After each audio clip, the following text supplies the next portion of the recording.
안녕하십니까. 더불어민주당 국민소통위원회 2월 20일 목요일 민주파출소 현황 및 대응 브리핑 드리겠습니다.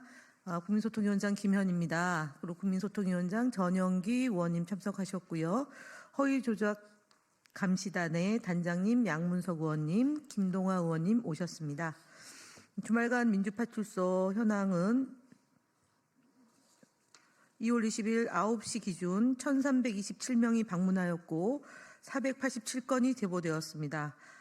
매체별로 유튜브가 28.74%로 제일 높은 수치를 기록하고 있으며 그 뒤로는 네이버 23.20%, SNS 13.35%, 커뮤니티가 5.54%로 제보되고 있습니다. 주요 제보 내용에 대해서는 김동화 의원이 발표하겠습니다.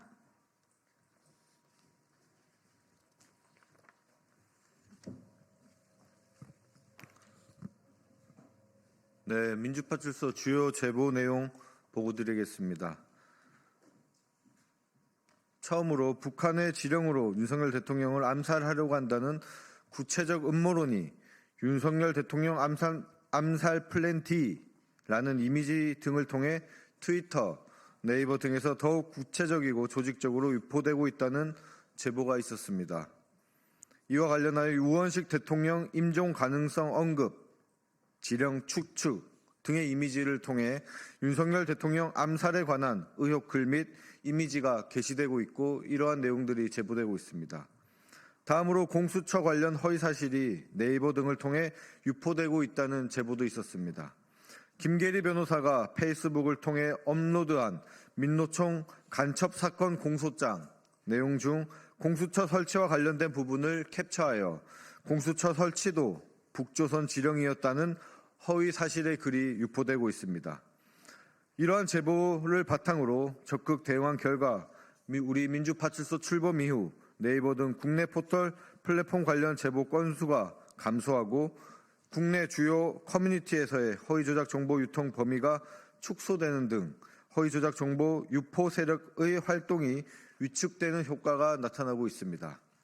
그러나 유튜브, 트위터 X, 인스타, 스레드 등 익명성이 보장되는 해외 기반 SNS 플랫폼을 통한 유포 사례가 증가하고 있는 것으로 확인되며 이는 국내 플랫폼이 수사기관 요청 시 계정 정보 제공 등 법적 대응이 신속하게 이루어지는 반면 해외 플랫폼에서는 이에 대한 대응이 상대적으로 어려운 점 등을 악용하려는 움직임으로 분석됩니다. 이에 따라 향후 민주파출소는 해외 플랫폼에 대한 모니터링을 강화하고 대응 체계를 마련하는 한편 해외 기반 허위 조작 정보 유포 계정에 대한 집중 감시 및 법적 조치를 검토할 필요가 있습니다.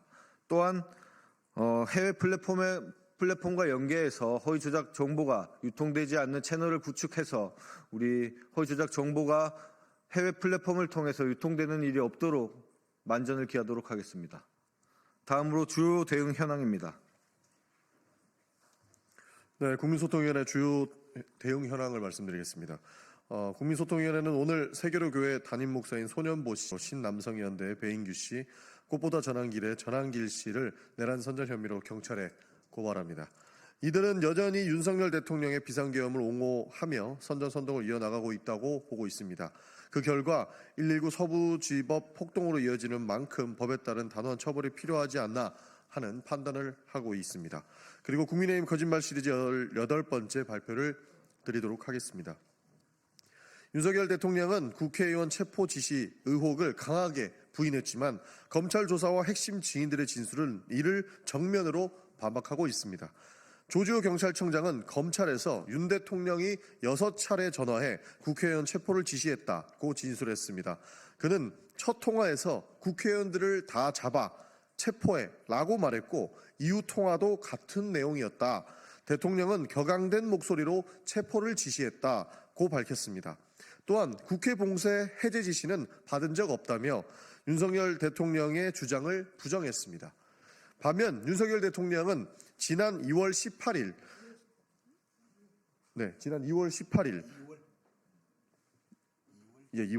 제 발음이 이상했나요? 반면 윤석열 대통령은 지난 2월 18일 탄핵 심판 변론에서 그런 지시는 없었다고 주장했습니다. 하지만 검찰은 군 관계자들이 국회 투입을 사전에 알고 있었다는 정황이 담긴 통화 녹취를 확보했습니다. 결국 대통령의 해명은 검찰 조사 내용과 명백히 충돌합니다. 조지호 경찰청장의 증언과 검찰이 확보한 군 관계자의 녹취는 대통령이 국회의원을 체포를 직접 지시했음을 뒷받침한다고 볼 수 있습니다. 윤석열 대통령의 부인에도 불구하고 핵심 증인의 진술과 물증이 이를 반박하고 있는 상황입니다. 단순한 기억의 착오가 아니라 국회의 기능을 정지시키려는 명령이 실제로 존재했는지에 대한 법적, 정치적 판단이 필요한 사안입니다. 국민 여러분들께서는 객관적 사실을 바탕으로 현 상황을 냉철히 판단해 주시기를 바랍니다. 국민의힘 거짓말 시리즈 19번째 발표를 드리겠습니다. 최근 2월 16일 국민의힘 신동욱 수석 대변인은 이재명 더불어민주당 대표를 겨냥해 검사 사칭 주장을 재차 꺼내들었습니다. 하지만 이는 이미 법원 판결로 사실관계가 분명해진 사안을 왜곡한 것입니다. 2002년 이른바 검사 사칭 사건은 PD가 취재 과정에서 검사 행세를 하면서 벌어진 일입니다. 법원 역시 이 대표가 검사 사칭을 직접 지시한 적 없다고 판단했지만 취재에 관여한 정황을 근거로 공모 혐의를 인정해 벌금형을 확정했습니다. 즉, 이 대표가 실제로 검사를 사칭한 적은 없었다라는 뜻입니다. 그럼에도 국민의힘은 마치 이 대표가 검사를 사칭한 것처럼 프레임을 만들고 있습니다. 특히 2018년 지방선거 과정에서 허위사실 공표 혐의로 기소되었다가 무죄 판결을 받은 사안과 2024년 위증교사 혐의 사건 또한 무죄가 선고되었음에도 불구하고 이미 종결된 사건을 다시 거론하며 검사 사칭이라는 낙인을 찍고 있습니다.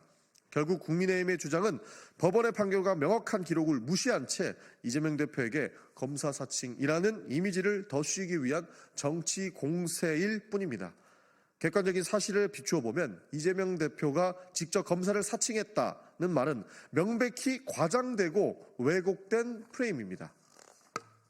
국민 여러분들께서는 이미 사실관계가 드러난 사안을 다시 끄집어내는 정치적 의도를 분별하시고 객관적 사실을 바탕으로 상황을 냉철히 판단해 주시기를 바랍니다. TV조선 앵커 출신 신동욱의 검사 사칭 이야기는 TV조선의 기본적인 본질과 TV조선을 떠났다 하더라도 거짓말하고 왜곡하고 가짜뉴스 살포에 이미 깊게 맞들인 신동욱의 본질을 보여줬던 것입니다. 검사 사칭에 대한 이야기에 대해서 우리는 진작에 다른 고민으로 대응하도록 하겠습니다. 윤석열 대통령의 탄핵 심판 변론이 이제 막바지에 이르고 있습니다. 그동안 국민들은 대통령과 국정 책임자들의 반복되는 모순된 발언과 거짓 해명에 실망과 분노를 느껴야 했으며 국정을 책임지는 자들이 진실을 은폐하고 국민을 기만하는 모습을 보면서 깊은 자괴감에 빠지지 않을 수 없었습니다. 이제라도 더 이상 국민들에게 실망과 혼란을 안겨주지 말고 최소한의 도리로서 진실을 말해야 합니다. 권력을 가진 자들이 법과 국민의 신뢰 위에 군림하려 해서는 안 됩니다. 진실된 태도로 사실만을 밝히고 책임 있는 자세로 역사와 국민 앞에 서기를 강력히 촉구합니다. 국민들은 모든 과정을 지켜보고 있습니다. 거짓으로 위기를 모면하려는 시도는 결국 더욱 큰 심판을 부를 뿐입니다. 윤석열 대통령과 관련 인사들은 더 이상의 회피와 변명 없이 오직 진실된 마음으로 사실을 있는 그대로 밝히기를 촉구합니다. 고맙습니다.